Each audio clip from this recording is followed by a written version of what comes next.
sarili, Kikoy. Normal lang ka bang ito? Don Kikoy, huwag kang mag-alala. Ang iyong may bahay ay matatag. Ang iyong sanggol ay malusog.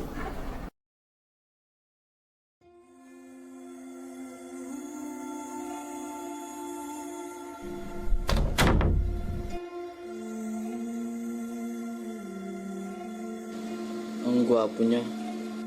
Ang ganda ng kislap ng kanyang mga mata. Sa araw na iyon, isinilang ang batang magiging mitsa ng pagbabago. Ang batang tatawaging Jose.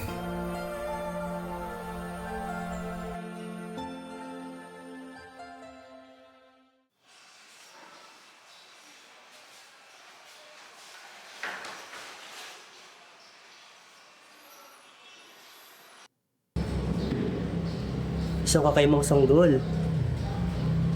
Laki ang kanyang ulo. Isa itong katandaan ng malawak na kaisipan. Anak, lumaki kang may takot sa Diyos at pagmamahal sa bayan. Gagawin namin ang lahat para sa iyong kinabukasan.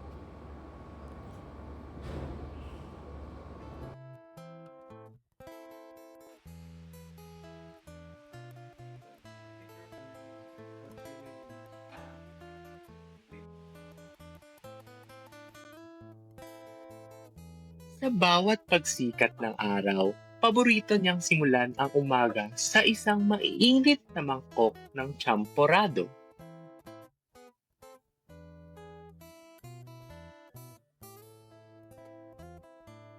Ngunit hindi ito kumpleto kung wala ang kanyang katuwang na maalat at malutong na tuyo.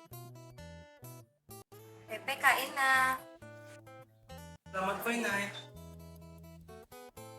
Ang tamis ng tsokolate at alat ng isda ang nagsisilbing lakas niya upang simulan ang araw.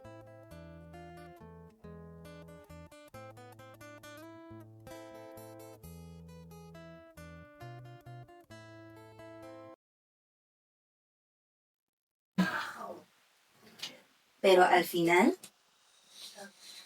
Pedro fue atrapado con semillas de calabaza y fue culpado por lo que hizo su hermano. Los dos hermanos se señalaron con el dedo e intentaron convencer a su madre que él era realmente el culpable. Pepe, nakikinig ka ba?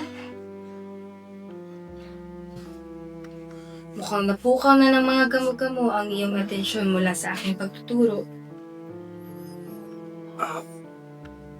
Paumanhin po, Inay. Ngunit lang ako sa mga ito. Nakakapagtaka kung bakit sila paikot-ikot sa iyo. Marahil dahil hangang-hanga sila sa liwanag na taglay nito.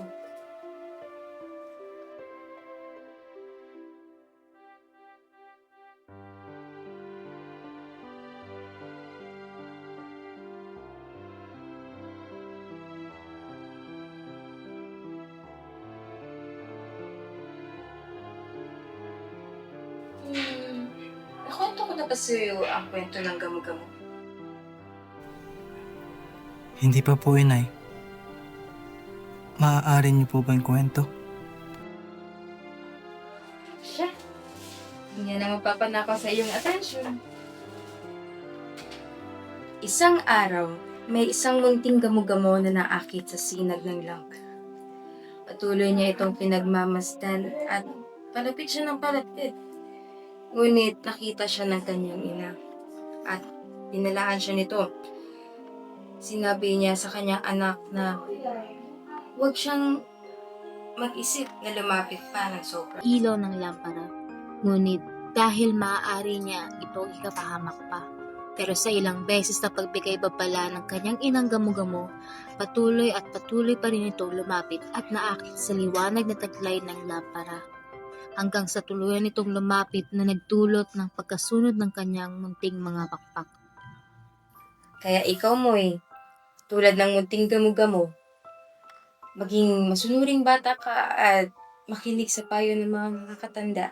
Dahil kung hindi, matutulad ka talaga sa buhay.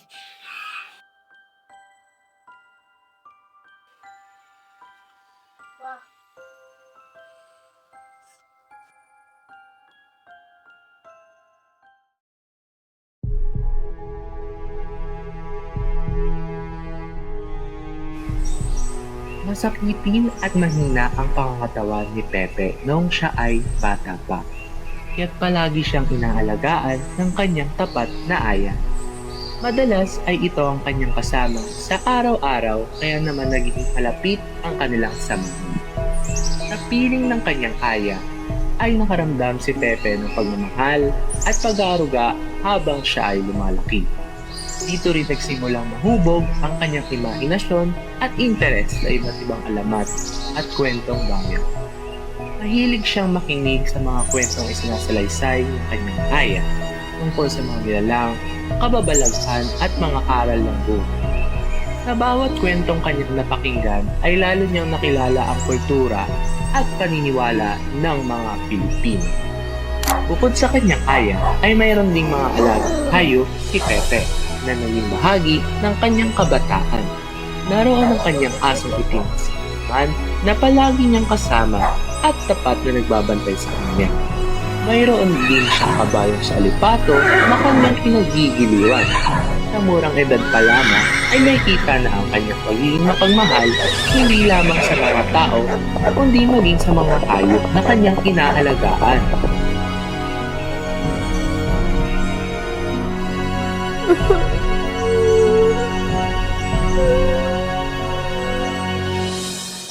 Apat na taong gulang pa lamang si Pepe nang yumawa ang kanyang nakabatang kapatid na si Concha.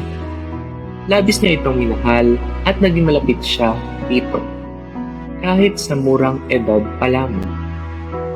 Kaya naman, naging napakasakit para kay Pepe ang biglaang pagkawala ng kanyang kapatid. Ang pagpanaw ni Concha ang nagsilbing unang matinding kalungkutan na kanyang naranasan.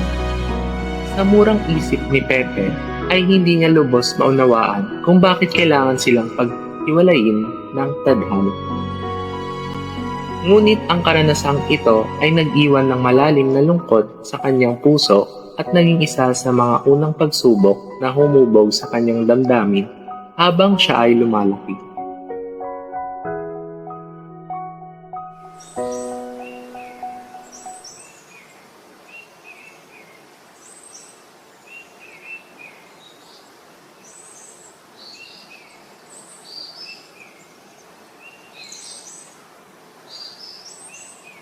Si Moy pala ito.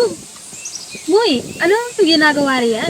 Diyos mio, siya yung na naman. Mukhang maghapon ka na riyan, Pek. Marahil gumagawa ka na ng may bulpo. Maaari mo ba kaming gawan isa-isa? Kasi tigil siya. Respeto naman kay Ginoong Jose.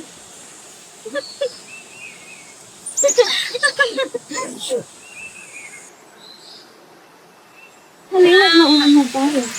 Tayo hinakat ko eh.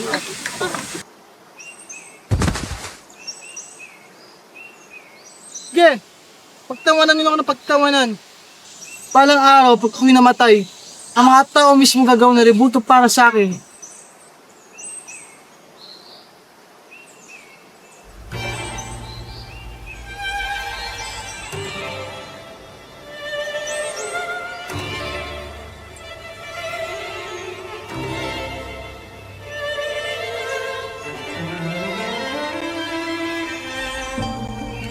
Sampung taon lang ako noong nang ang hangin sa Kalamba ay biglang lumamig. Hindi dahil sa panahon, kundi dahil sa isang katahimikang tira lalamon sa aming buong buhay. Umuwi ang Kuya Pasyano ko ng gabing yun, ngunit wala siyang dalang kwento o pasalubong. Ang dala niya ay balita ng kamatayan. Tinawag silang mga rebelde, mga traidor. Pero sa bawat guhit ng mukha nila na nababalitaan ko, hindi mga kaaway ang nakita ko, kundi mga ama. Naroon si Gomez, matatag na parang bundok sa gitna ng bagyo. Si Zamora, na tila nawala na ang diwa sa tindi ng dusa. At si Burgos. Si Burgos ang isipang hinahangaan ni Pasiano. Siya ang liwanag na sinundan ng aking kapatid. At doon, sa ilalim ng araw na tila ayaw magtago sa hiya, sumigaw siya na siya'y walang sala. Sinagot siya, maging ang Kristo ay wala ring sala. Sa isang pikit mata, ang gulugod ng isang tao ay nabali. Ngunit ang gulugod ng ating bansa, doon pa lamang simulang tumuwid. Kung wala ang umagang iyon ng 1,872, marahil ay isa lamang akong hesuita ngayon. Sa halip na isulot ang El Filibusterismo, baka nagdarasal lang ako sa loob ng simbahan. Ang kanilang dugo ang naging tinta ng aking panulat. Matulog kayo ng payapa, mga martir ng aking kabataan. Mananatili ang inyong mga pangalan sa bawat patak ng aking dugo. Sa alaala ng Gomburza, inaalay ko ang aking buhay, gaya ng pag-aalay ninyo sa inyo.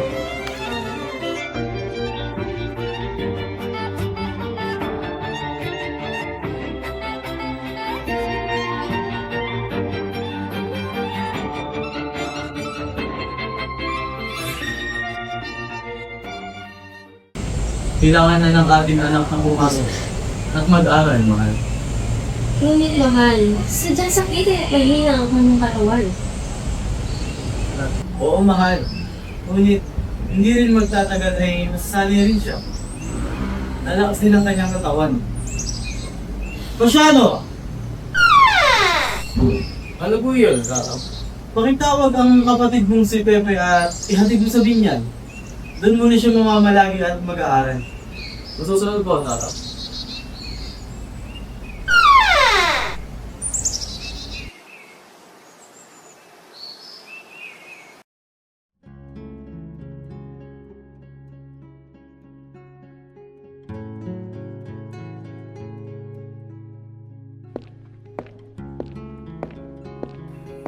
Ako, si Jose Protasio Rizal Mercado y Alonso Rialonda.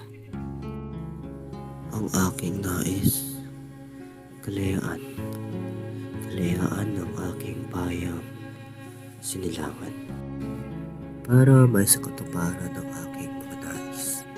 Kaalaman ang unang magiging unang hakbang, mga hakbang na naiiyak kong papalaya sa mga Pilipino.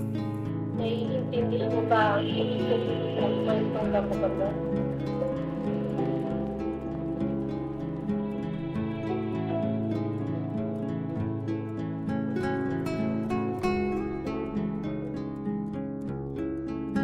Sa murang edad, natutunan ko sa aking ina na ang karunungan ay hindi kayamanang nasisilid sa baon. Ito ay ilaw. Isang ilaw na kapag sinindihan sa isip ng isang Pilipino, hindi na kailanman mapapatay ng dilim ng pang-aapi. Dahil sa pagnanais ko na mas matuto pa, nagpatuloy ako sa aking pag-aaral. Nakaranas ng iba't ibang kalansan. Dito ko naranasan ang pagpapalo ng aking gusto. Matuto ng iba't ibang lingwahe. He aprendido a saber. Festizo Viña Fosa. Suyakan Manfandalen. Watashi no kuni o suku. Kaya ako nagsumikap. Kaya ako lumayo. Kaya ako umibig. Kaya ako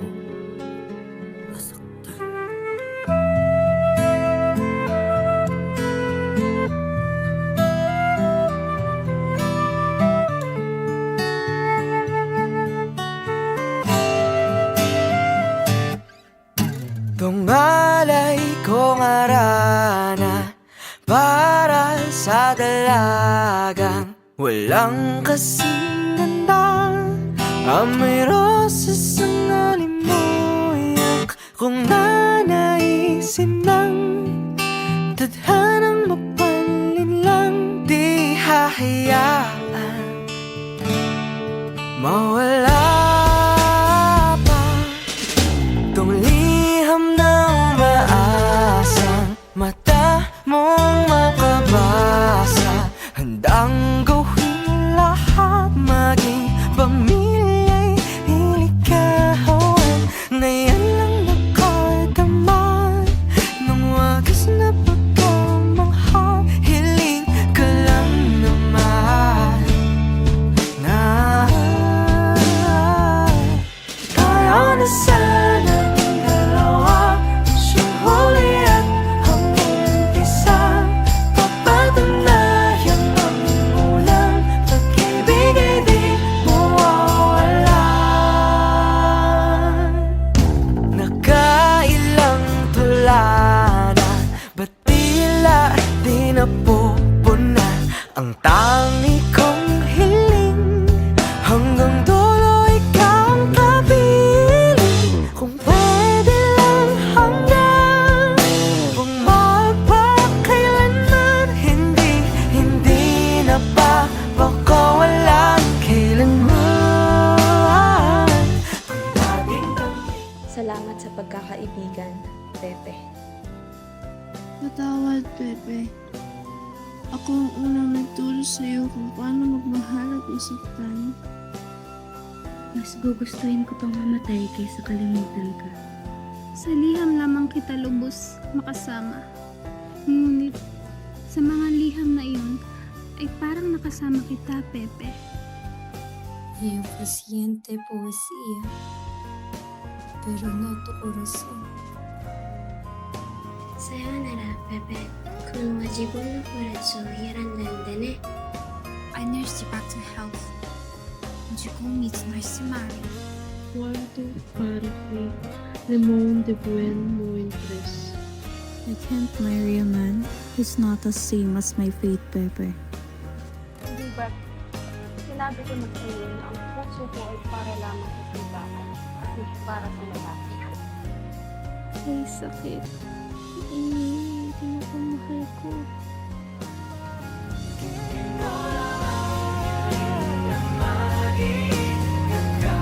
Oh, amor akong sinta.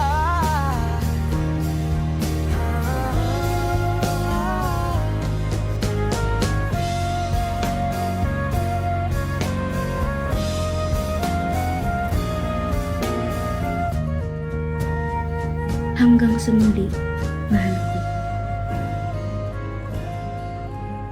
Lahat ng pahina na sinulat ko, lahat ng luhang itinago ko, lahat ng pag-ibig na binitawan ko ay hindi para sa akin. Ito ay sakripisyo dahil naniniwala ako na ang kalayaan ay hindi hinihintay na ibigay ng mga dayuhan. Hindi ito nakasuot sa papel ng mga Kastila. Ang kalayaan ay nasa balat natin. Nasa kamay ng bawat Pilipinong mulat. Nasa kamay ng bawat Pilipinong handang matuto, handang magmahal, at handang ialay ang sarili. Tao po! Tao po! Narito po ba si Ginoong Jose Rizal? Binibini. Ako si Jose Rizal. Ano may pagrinig dito sa'yo? Magandang umaga po. Ako nga po pala si Isabela at isa akong tagong manunulat patungkol sa mga Espanyol. Kasalukuyan po kasi akong gumagawa ng isang pananaliksik patungkol sa kanila. Kaya nais ko po sana kayong mapakanayam at mahingan ng kwento patungkol sa kanila. Hay muchas buenas promesas. Pero que han hecho mis compatriotas, es igual de cruel. Magandang pakinggan, hindi ba, Bibi? Maalam po pala kayo sa wikang Espanyol, Ginoo. Ngunit Ginoo, hindi ko po kasi ito maintindihan. Ayan ang ating kalagayan sa ilalim ng kanilang pamumuno. Nabubulag tayo sa mga pangako, pero hindi natin ito lubos na naiintindihan.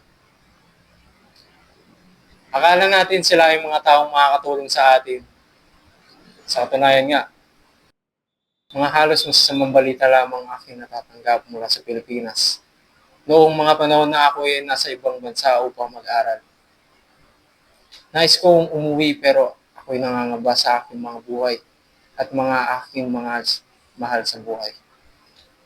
Tulad na lamang po ng Ginoo. Bueno, taong 18 na po, tinatasan ng Gobernador General ang mga sundalo na sumuwi ang humigit 200 tahanan Escomar sus propiedades y es la orden. sa aking mahal na bayan ko.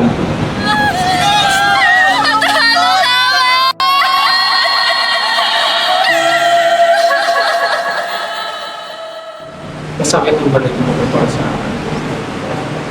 Dahil ang taan ng aking kinmasdan, ang bayan na aking pinamulatan, pati na naman sa mga buhay, at siya sa mga buhay. Ang dahilan ay di pakatalit. Alam mo ba, ang mga dayuhan dito sa ating bansa ay para lamang sa mga magagandang insekto na daligaw sa ating natin. Nakita nilang malulusog at mayabong ang ating mga halaman, bulaklak. Kaya nais nila matikman ang sigat at sigat. Pero, habang sila ay tumatagal sa ating hardin, ay paunti-unti itong sinisira at inangkin ang lugar na dati atin lang. Hanggang dumating sa punto na hindi na tayo nikinabang sa ating inaalagaan, minamahal, na hardin. Labis na ang pang-aarti ng mga kasunod. Hindi na ito makatarunan. Kailangan may gawin ako para matulungan sa ating mga kapatid. Sige po. Jose Mercado, Bigban Leonor Rivera. Madam.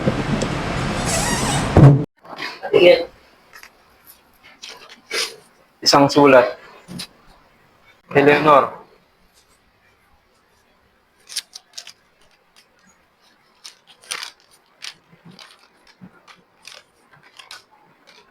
Mahal kong Jose, kamusta ka na?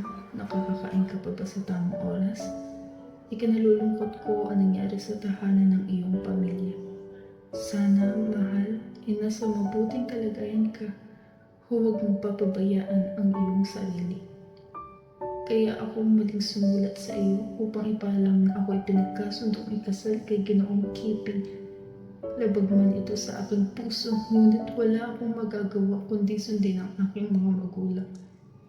Patawad, mahal ko ang Jose, kung ako man ay hindi mo na pwede pang angkinin. Ito na ang huling beses na ako nagpapadala ng mensahe sa iyo. Patawad, mahal ko. Nasaan ka man, nawa ay masaya ka na. Si Leonor na naging matapat sa akin. Sa loob ng 11 taon ay magpapakasal sa isang Ingles. Pero bakit pa ba ako magugulat kung ang isang babaeng Pilipina ay pipiliin ng pangalang Keeping kaysa Rizal? Isang Ingles ay malaya at ako'y hindi.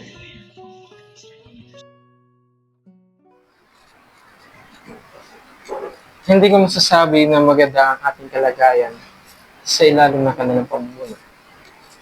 Dahil mapapansin mo naman sa paligid na hirap na nararanasan ng mga taong nasa laylayan. Pero, mga Kastila lang ba ang dapat natin pagsabihan sa kanilang mga gawain? Hindi ba't dapat tayo ay gumagawa rin ng kilos para makamit ang ating mga nais? Pero hindi sa lahat ng oras ay ito ay nagtatagumpay. Dahil kahit may mga kasamahan tayo na kapareho lamang natin ay mga katikaan o mga layunin, ngunit hindi natin alam ang kanyang mga nakakasalunguan. Hindi rin natin alam masisigurado ang tagumpay dahil ang tukso ay nasa paligid din. Pepe, may iba kita. Ang dami ko nababalita na pangyayari sa Pilipinas. Oo nga kaibigan. Lubang nakakalungkot ang mga samot-saring balitang dumatiting ngayon. Subalit ang bahala. Pero pasensya ka na kung madadagdagan pa namin ang mga balitang yan. Bakit? Ano na naman ang nangyari? Pepe, ang mga kaibigan natin sa Europa ay tila nalulung sa Portugal. Ano? Hindi yan maaari. Paano na lamang ang kanilang mga layunin doon? Puro kasiyahan na lang ba ang kanilang atupagin sa mundong ito? Pepe, di na rin namin alam kung ano gagawin namin. Ninakaw na ng pagsugal ang kanilang matatinong pag-iisip. Sirain nandoon upang maghanap ng liwanag at katuwiran para sa mga kababayan natin naghihirap sa Pilipinas. Hindi para saksiyin ang kanilang panahon para sa mga bagay na iyon.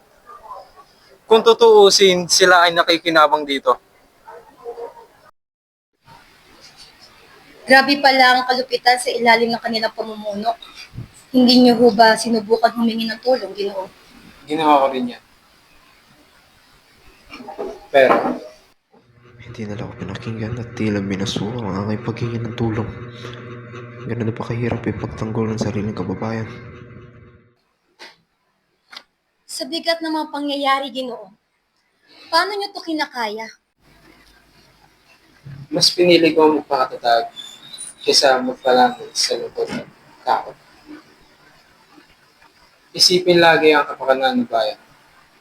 Dahil kapag mahal mo, gagawin mo lahat para dito. Bebe! Nagkakagulo sila sa samahan! Bakit? Lumabas na ba ang resulta ng botohan? Oo, at ayon sa balita, ikaw ang nanalo. Kung kaya't hinahanap ka nila sa bulwagan. Ang siya binibili. Tutuloy mo na ako. Maraming salamat po, Ginoo. Aalis na rin naman po ako. Maraming salamat.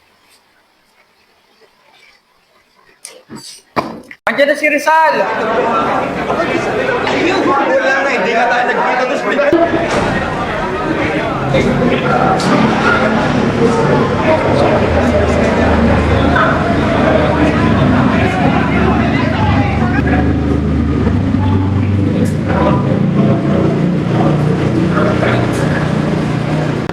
Pumanhin sa kaunting siguro na dinala ko dito sa sama.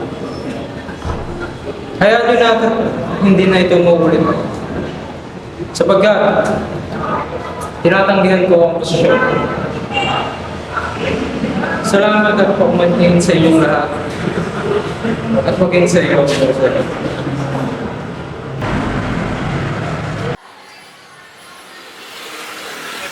Pepe, sabit lang. Bakit ka naman tumanggi? Kailangan sa mahal. Dapat ka. Hindi yung Marcelong yun. Pepe, kasi potential ka. Hindi naging patas ang buto ko. Ayaw kong mamuno ng hindi para sa kanilang puso. Pili sa akin. Kapatid, patas na karapatan at kakayanan yung pinaglalaban natin. Kung sa proseso pa lamang ng pagpili ng pinuno ay hindi na itong katarungan. Hindi ako ganun. Kaya maluwag sa aking puso ang pagtanggi sa isang posisyon. Pakisabi na lamang kay Marcelo at sasamahan ang pag-hingi ko ng pagkawaran. At ako ay naging mahaba na ang araw at ako ay magpapahinga na lang. Pero Pepe! Ang dami hindi ka nais-nais na nangyari ngayon. Ang batuhan na hindi naging patas, kaya akin ito ay tinanggihan. Naging sariwa muli sa akin ang mga nangyari sa mga nakaraan. At ang aking napagtantong masakit pa rin pala ito.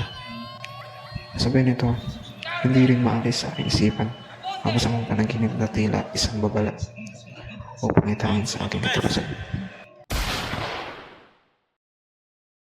Ang buhay ng isang tao ay sadyang walang kasiguraduhan. Hindi natin alam kung kailan ang katapusan. Ika-30 ng Desyembre, taong 1896, ang takdang oras ng kasaysayan.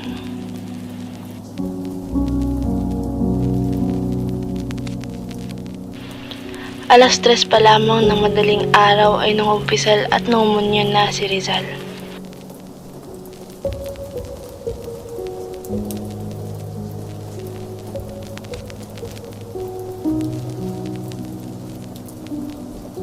Pagkatapos ay sumulat siya ng liham para sa pamilya at sa kapatid niyang si Pasiano upang mag-alay ng huling pamamaalam. Matiyak niya na alam ng kanyang pamilya kung gaano niya sila kamahal at malinis ang kanyang konsensya. Bago ang takdang oras, tila huminto ang mundo sa loob ng maliit na selda ni Rizal.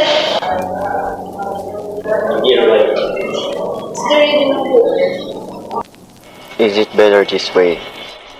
I die for our country, but I could not live without making you mine in the eyes of God. Doon, sa harap ng Diyos at sa gitna ng hapdi ng sandaling oras, pinakasalan niya ang babaeng kanyang minahal.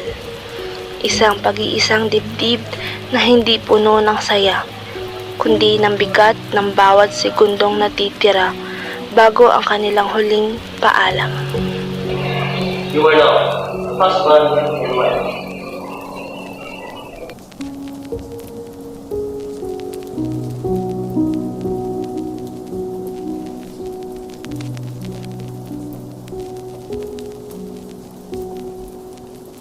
I want to give you this. Keep it.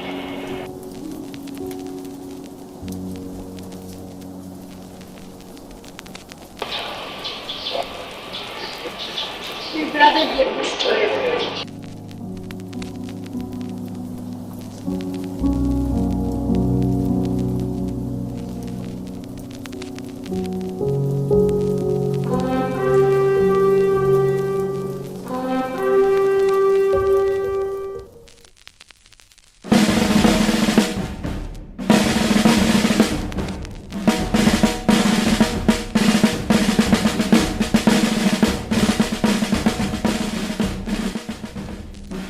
Handa na ako. Ikaw. Huwag kang mag-alala. Nandito lang ako. Para sa'yo, para di mo makalimutan.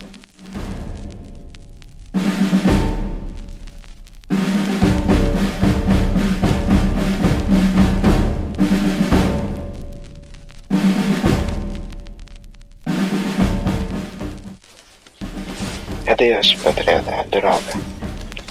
Legión del Sol querida, perla del Monte Oriente, nuestro perdido ídolo. La tarde fue alegre, la triste más día a día. Afuera más brillante, más frío, más florida. También por ti la tierra por tu bien.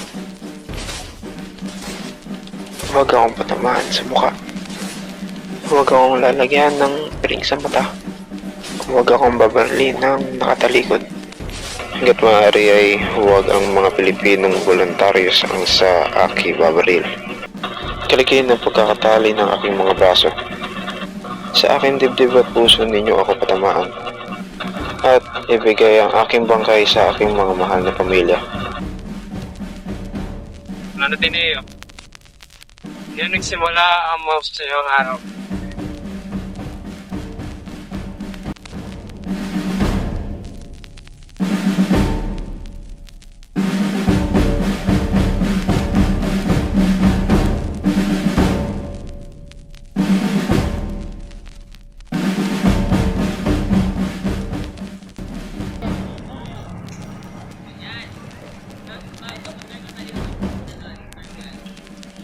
Nakamama nga, Ginoo. Ika'y kalmado. at panay ang iyong pulso. Lagi kong sinisikap na bumuhay ayon sa aking konsensya. Bakit naman ako matatakot mamatay?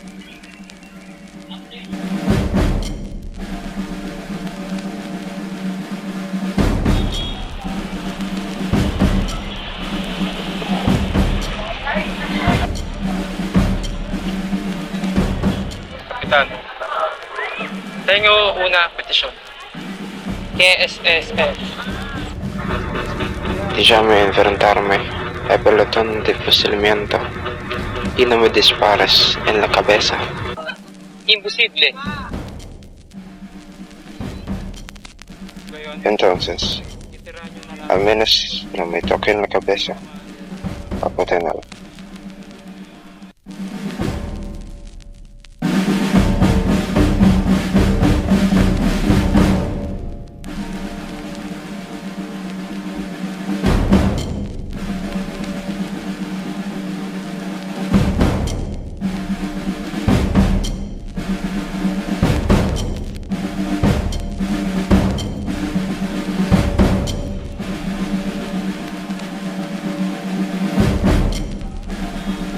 Eliton! Target! Apunten! Consumo Tomes!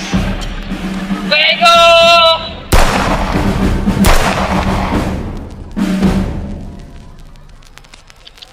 Ang mga balang pumasok sa kanyang katawan ay hindi pumatay ng kanyang mga mithiin. Bagkus, ito ang naging binhi na nagpasibol sa damdamin ng bawat Pilipino. Ang konsumatum S ni Rizal ay hindi hudyat ng wakas, kundi ang simula ng isang malaking pagsambulat ng himagsikan. Sa araw na ito, hindi tayo nagluluksa para sa isang biktima. Tayo ay nagpupuyag sa isang tagumpay. Sapagkat, sa pagpikit ng kanyang mga mata, nagising ang isang nasyon. At habang may isang Pilipinong naninindigan para sa katotohanan, habang may isang estudyante nagmamahal sa kanyang pinagmulan, ang diwa ni Jose Rizal ay mananatiling buhay. Hindi na kailanman magagapos. Hindi na kailanman muling matatahimik. Ang dumanak na dugo sa bagong bayan? Hindi iyon ang dulo. Iyon ang unang hininga natin bilang isang bansa. Ang tanong, naririnig mo ba ang tibok ng pusong pinukaw niya?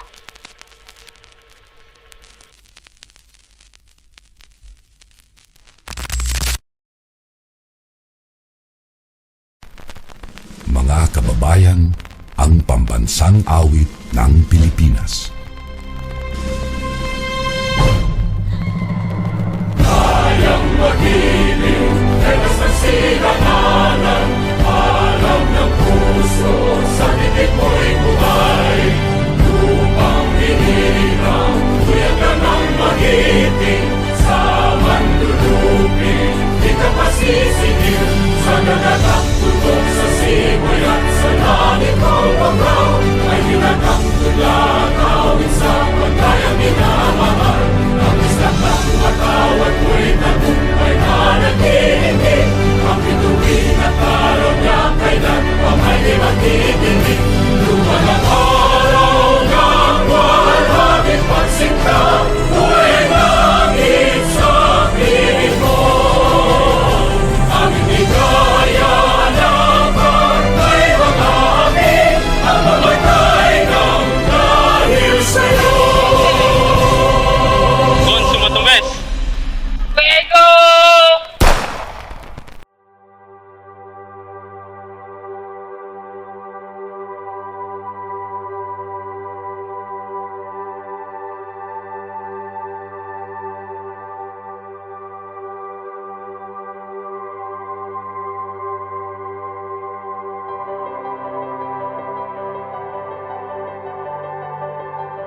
Sobrang cinematic to.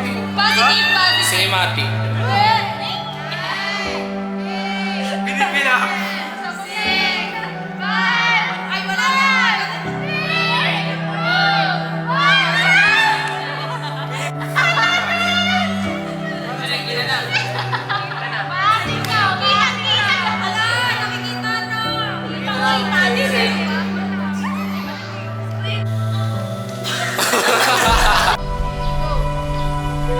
Stop. Alayo. Dito ka. Tapos harap mo yun. Diretso ka pa. Sulit pa naman. Kung nakikinig ka sa akin na mag-aaral. Sa siya bro.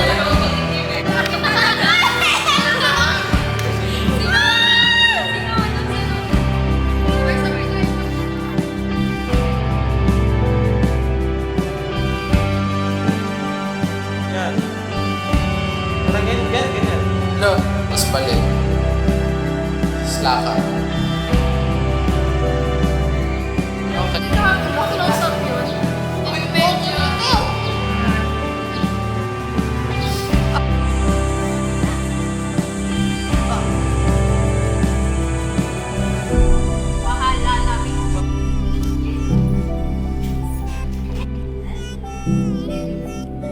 Hindi, pag nag-action siya, magkakaroon din diretso.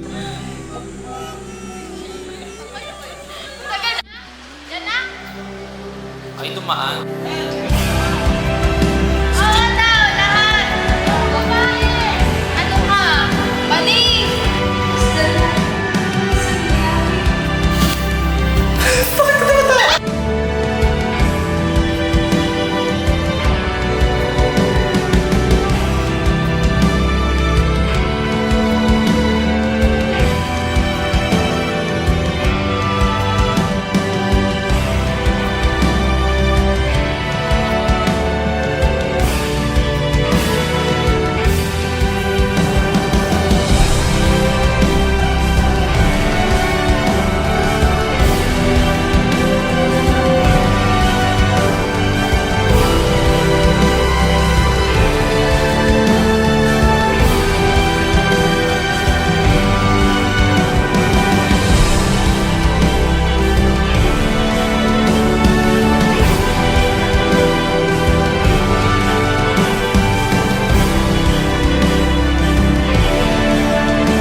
Montanyer. Uy. Lala pala siya, nag-drop. Pang-dump natin to yun. Ayun, Montenegro pala, Montenegro.